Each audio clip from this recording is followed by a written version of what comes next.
एक बार गांव में एक बूढ़ा अपने पोते के साथ रहता था। बूढ़ा रोज सुबह जल्दी उठकर भगवत गीता पढ़ने के लिए मेज पर बैठ जाता था। उनका पोता दादाजी का प्रशंसा करता था और अपने दादाजी जैसा बनना चाहता था, इसीलिए पोता दादाजी की तरह सब कुछ करने की कोशिश करता था।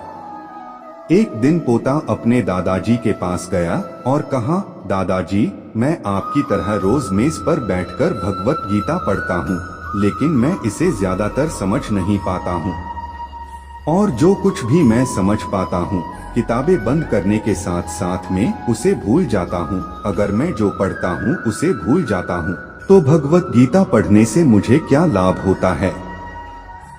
तब दादाजी एक कोयले की टोकरी पकड़े हुए थे। वह पोते की तरफ देखा और उसे कोयले की टोकरी देते हुए कहा, नदी पर जाओ और मेरे लिए एक टोकरी पानी लेकर आओ। दादाजी ने जैसा कहा लड़के ने वैसा ही किया, लेकिन जैसे ही वह घर पहुंचता टोकरी का सारा पानी निकल जाता। दादाजी ने मुस्कुराते हुए कहा, वापस पानी लेने के लिए नदी में जाओ और फिर से कोशिश करो, लेकिन इस बार थोड़ा तेज चलने की कोशिश करना। लड़का मान गया और इस बार नदी से पानी लेकर जल्दी घर पहुंचने के लिए तेज भागा। लेकिन इस बार भी घर आने के बाद दादाजी ने देखा तो टोकरी खाली थी। दादाजी ने पोती को फिर से कोशिश करने के लिए कहा, लेकिन हर बार रास्ते में टोकरी से पानी निकल जाती है और टोकरी खाली हो जाती है।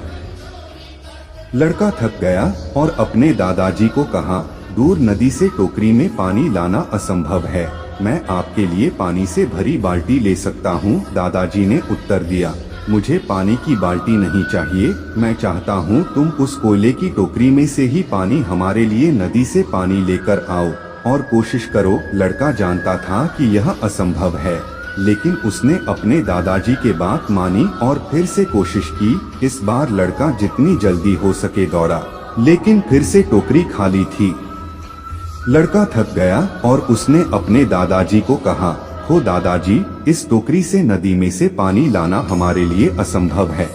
दादाजी ने उत्तर दिया, तुमको लगता है कि यह असंभव है, लेकिन जरा टोकरी को देखो। लड़के ने टोकरी की और देखा कि टोकरी बहुत साफ सुथरी दिख रही है। उसने देखा टोकरी से कोयले के सारे दाग हट गए हैं। अब कोयले की टोकरी अंदर और बाहर से साफ हो गया था। दादाजी ने कहा, तुमने देखा कि टोकरी अब सारे दाग मुक्त हो गया है। जब आप भगवत गीता पढ़ते हैं तो ऐसा ही होता है।